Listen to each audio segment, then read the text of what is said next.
할렐루야, 이날도 우리가 하나님의 말씀으로 하루를 시작하기를 원합니다. 하나님께서 우리 각 사람을 부르신 부르심의 자리가 있습니다. 때로는 내가 부름을 받은 자리가 다른 사람들과 비교해서 좀 부족하지 않나, 나쁘지 않나, 열악한 부분이 있지 않나 이런 생각이 들 때가 있습니다. 사실 어떻게 보면 사람은 다른 사람과 비교를 당할 때 가장 마음이 어려울 수 있는데 누가 시켜서가 아니라 나 스스로가 스스로 비교의식에 빠질 때가 있는 것이죠. 그러나 영적인 관점에서 본다면 내가 5달란트이든 2달란트이든 1달란트이든 어떤 재능과 은사와 부르심을 받았든 간에 반드시 거기에는 하나님의 인도하심이 있습니다. 오늘 내가 서 있는 자리, 나의 부르심을 다시 한번 말씀을 통해 확인하는 축복이 있기를 바랍니다.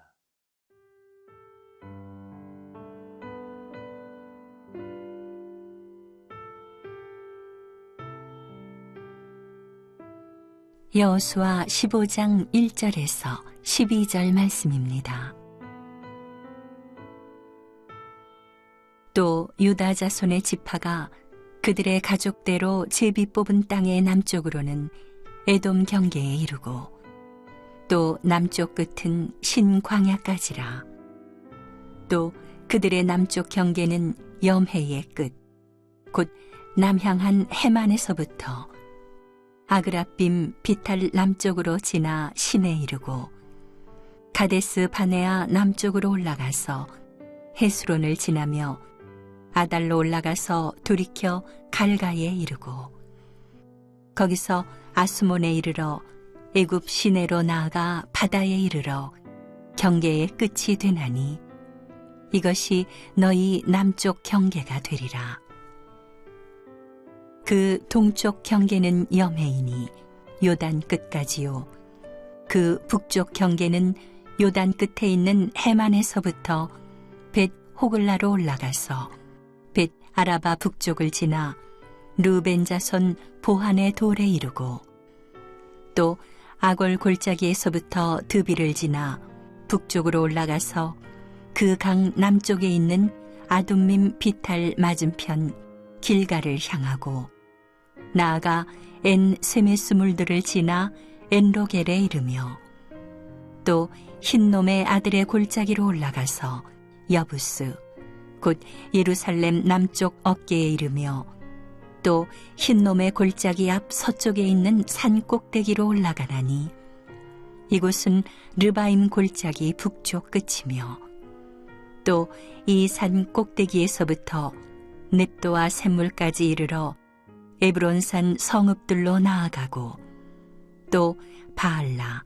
곧 기럇 여아림으로 접어들며 또 바알라에서부터 서쪽으로 돌이켜 세일산에 이르러 여아림산 곧 그살론 곁 북쪽에 이르고 또 벳세메스로 내려가서 딥나를 지나고 또 에그론 비탈 북쪽으로 나아가 시크론으로 접어들어 바알라 산을 지나고 얌느엘에 이르나니 그 끝은 바다며 서쪽 경계는 대해와 그 해안이니 유다 자손이 그들의 가족대로 받은 사방 경계가 이러하니라.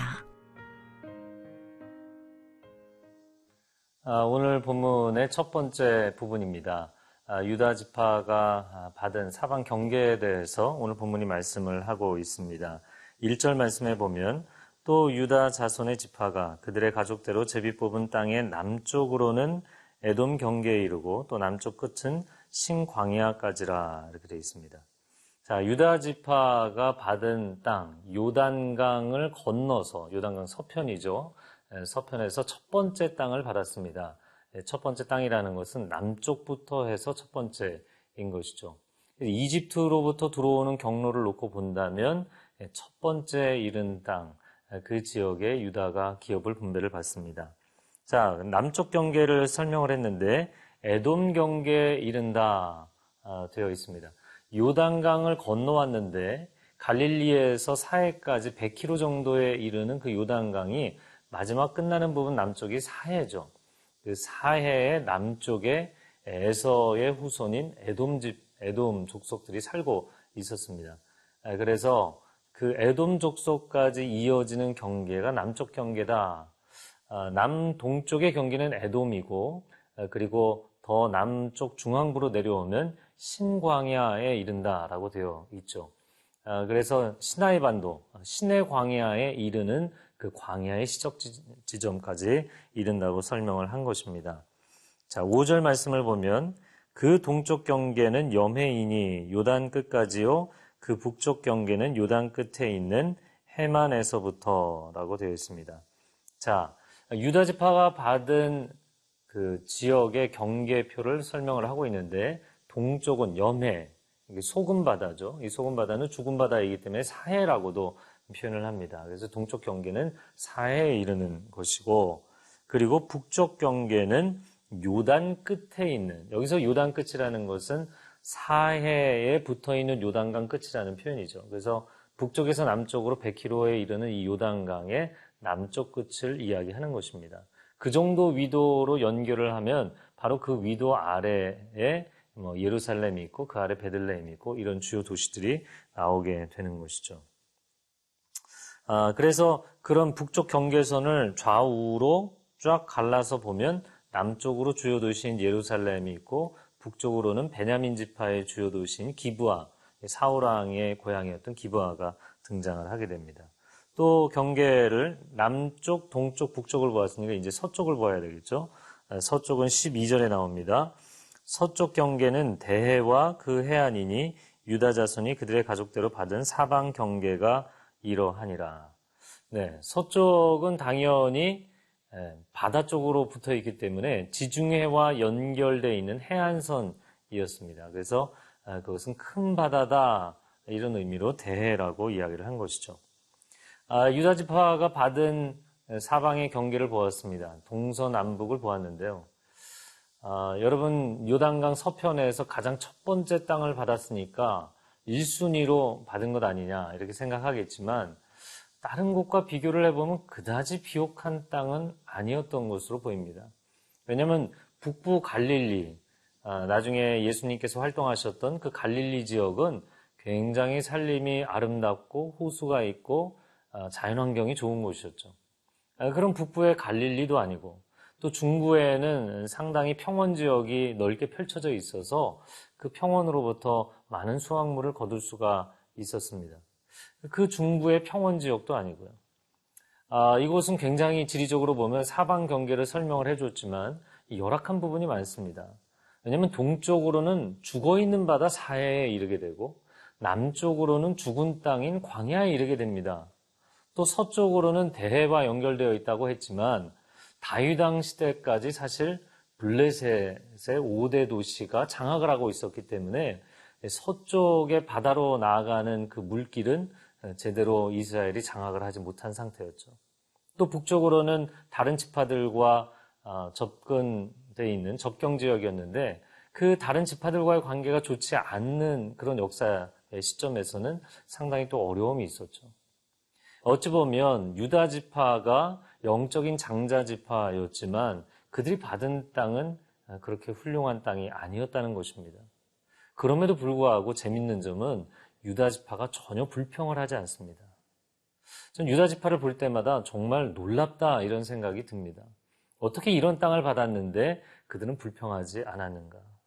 왜 더 좋은 땅, 더 넓은 땅, 더 지리적인 지정학적 위치가 좋은 땅들을 탐내지 않았는가? 하나님 우리가 그래도 영적인 장자 지파가 아닙니까? 우리에게 더 좋은 땅을 주셔야 되는 거 아닙니까? 라고 이야기하지 않았는가라는 것이죠. 그것은 그들에게 하나님이 허락하신 땅이 바로 그들에게 최선의 땅이라는 믿음의 고백이 있기 때문이었습니다. 나를 사랑하는 사람, 영적 자존감과 자신감이 있는 사람은 내 가정이 소중하고 내 일이 소중하고 내 부르심이 소중합니다. 그러나 내가 정말 하나님께 사랑받고 인정받는다는 영적 자존감이 없으면 내가 하는 일도 내가 하는 사역도 나의 부르심도 다 불만이 되는 것이죠. 여러분 유다 지파와 같이 여러분의 부르심을 긍정하는 믿음의 사람이 되기를 바랍니다.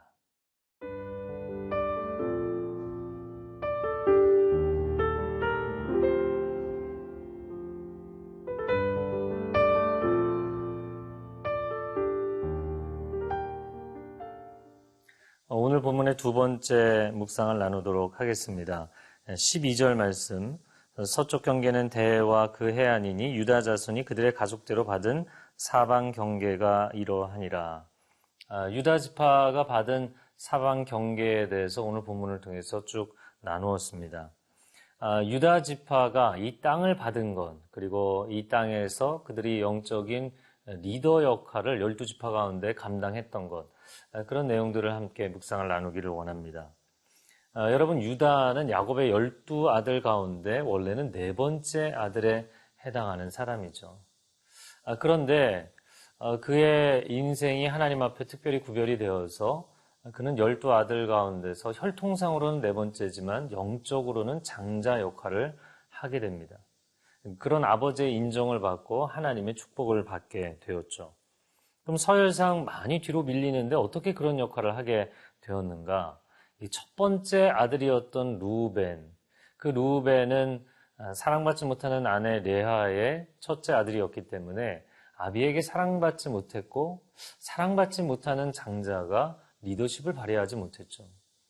그래서 참 불쌍한 인생이었습니다. 장자가 역할을 못하니까 차자와 삼남이 역할을 했죠. 그게 시므온과 레위입니다. 그래서 시므온과 레위 두 번째와 세 번째 아들은 상당히 주도권을 가지고 있었고 공격적 성향을 가지고 있었죠. 세겜성에서 자기들의 누이 디나가 어려움을 당했을 때 그들에게 밀고 들어가서 칼로 보복을 한 주역이 바로 시므온과 레위였습니다. 그러나 그들은 폭력적이고 공격적이었기 때문에 아버지의 축복을 받지 못하게 되죠. 오히려 많은 지파들 가운데 흩어지게 될 것이다. 바로 그 다음이 네 번째 아들인 유다입니다. 사실 유다는 장자도 아니고 둘째, 셋째 형처럼 힘을 갖고 있는 것도 아니었기 때문에 기회주의자가 되었죠. 동생 요셉을 죽이자고 했을 때 죽이느니 차라리 팔아서 돈을 얻자라고 타협안을 제시했던 사람입니다. 그러나 하나님께서 그의 죄와 잘못을 추적하시고 그가 자기 며느리 다말 때문에 자신의 죄인됨을 인정하게 되죠. 그리고 나서 가족으로 돌아와서 이집트에 가서 1차, 2차 곡식을 구해올 때 자신의 목숨을 걸고 동생 베냐민을 지키고자 합니다. 바로 그 목숨을 건 헌신. 한때는 기회주의자였지만 하나님 앞에 철저하게 자기 자신의 인생을 내려놓은 뒤에 그 가족을 살리기 위해 자기 목숨을 걸게 됩니다. 그리고 아버지 야곱이 그것을 알게 되고 또한 하나님이 아시게 된 것이죠. 그래서 아버지가 창세기 49장에 그에게 축복해 줍니다. 너에게서 앞으로 계속해서 왕이 나오게 될 것이다. 그래서 수많은 유다의 왕들이 이 유다 지파에서 나왔고 예수 그리스도께서 이 지파 가운데 나오시게 되었던 것이죠. 당대에 사실 요셉 지파를 놓고 보면 요셉 지파는 물질적인 축복, 땅의 축복을 많이 받았죠. 유다 지파가 받은 땅을 보십시오. 에브라임 지파나 므낫세 지파가 받은 땅과는 비교가 안 되게 사실 열악한 지역입니다. 그러나 이 열악한 땅이 하나님은 젖과 꿀이 흐르는 땅이 될 거라고 말씀하십니다. 어떻게 강수량도 적은 이런 땅이 젖과 꿀이 흐르는 땅이 되는가? 그것은 하나님의 은혜를 바라보고 하나님께 기도하고 하나님의 기적을 체험하는 땅이 되기 때문입니다. 그래서 유다 지파는 그들의 헌신과 희생을 통해 하나님의 영적 장자가 되었을 뿐만 아니라 또한 하나님 앞에 철저한 예배자로 살고 헌신자로 살면서 하나님과 가장 친밀하게 그분의 기적을 체험하는 지파가 되었던 것이죠. 이것이 유다 지파가 받은 분깃이었습니다. 오늘 이 분깃이 우리 각자에게도 있습니다. 우리는 그것을 믿음으로 받아들일 수 있기를 바랍니다. 함께 기도하겠습니다. 사랑하는 주님, 우리 인생에 주어진 분깃이 다른 사람들보다 열악하고 척박한 땅인 것처럼 보일지라도 하나님 유다 지파에게 이 열악한 땅을 주신 이유가 있습니다. 그들을 통하여서 하나님의 놀라운 은혜와 기적을 체험하게 하시고 그것을 간증하게 하시고 선포하게 하시는 하나님이신 줄로 믿습니다. 하나님 우리 삶 가운데도 그런 놀라운 은혜의 체험, 간증이 넘치도록 역사하여 주시옵소서. 예수 그리스도의 이름으로 기도합니다. 아멘.